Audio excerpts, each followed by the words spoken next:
one hand playing in my hair. I've been her daughter since I was 4. I'll remind you of this the next time you tell me you're too clumsy to weave, Hercules says. I slop some meat into the bowl she's given us, spattering droplets of blood onto my dress. Filthy child, she says. Who's going to want to marry you? One of my students, Daddy says promptly. When the time comes, there won't be a problem. From all over the world, students come to Daddy's school here in Athens, the Lyceum. Kings send their sons. Our own Alexander belonged to Daddy once. Some of them are wealthy enough to please even Hercules. They will see my worth, Daddy says. What is her worth, exactly? Hercules is irritable now.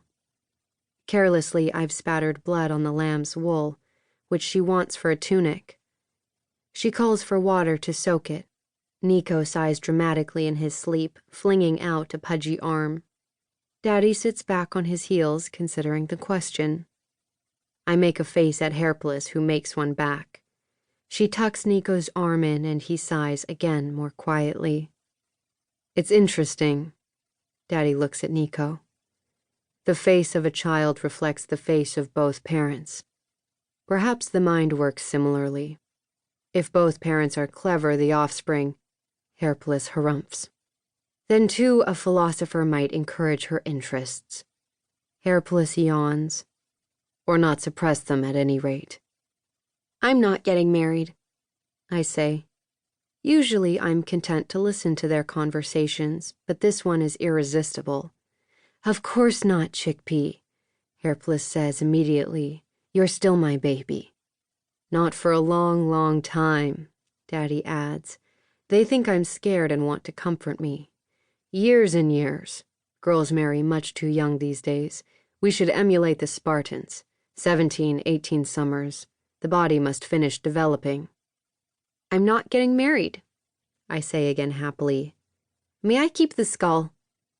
We'll boil it clean, Daddy says. What will you do instead, then?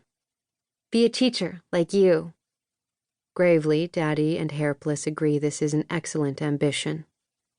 Tycho, our big slave, brings the bowl of water Hercules called for. I smile at him and he nods. He's my favorite. Last summer, he taught me to suck mussels right from their shells, but Hercules reproved him. He understood. Little girls reach an age where familiarity with slaves must end. She hadn't been unkind. She'd been a servant herself until Daddy chose her after my mother died. She was harshest with me, about my manners and appearance and behavior, and that was because she loved me so much. I remember the feel of the mussels, plump and wet, and the salt tang. I sneak a lick of lamb's blood. It's still warm. Daddy took the whole day away from his school for you, Hercules tells me later that afternoon, hacking with less precision at the parts we brought to her kitchen. She isn't displeased, though. We'll have a feast tonight and soup for days. You'll be keeping the bones, I suppose? Bones are an excellent puzzle, Daddy says. I can apply myself to them and not get bored for weeks. Daddy knows I get bored. Hercules knows too, but her solutions are less interesting. Embroidery. Crafts. At bedtime, Daddy comes to tuck me in. All right, pet? He asks. I ask him if we can do a bird next. Of course. He sits down next to me. A pigeon. And a bream. A cuttlefish. A snake. Oh, a snake, Daddy says. I'd love to do a snake. Did you know in Persia they have snakes as thick as a man's leg? On land or in the water? We chat until Hercules puts her head around the doorframe and tells Daddy I need my beauty sleep. Why? I say. Daddy and Hercules laugh. At the door he hesitates.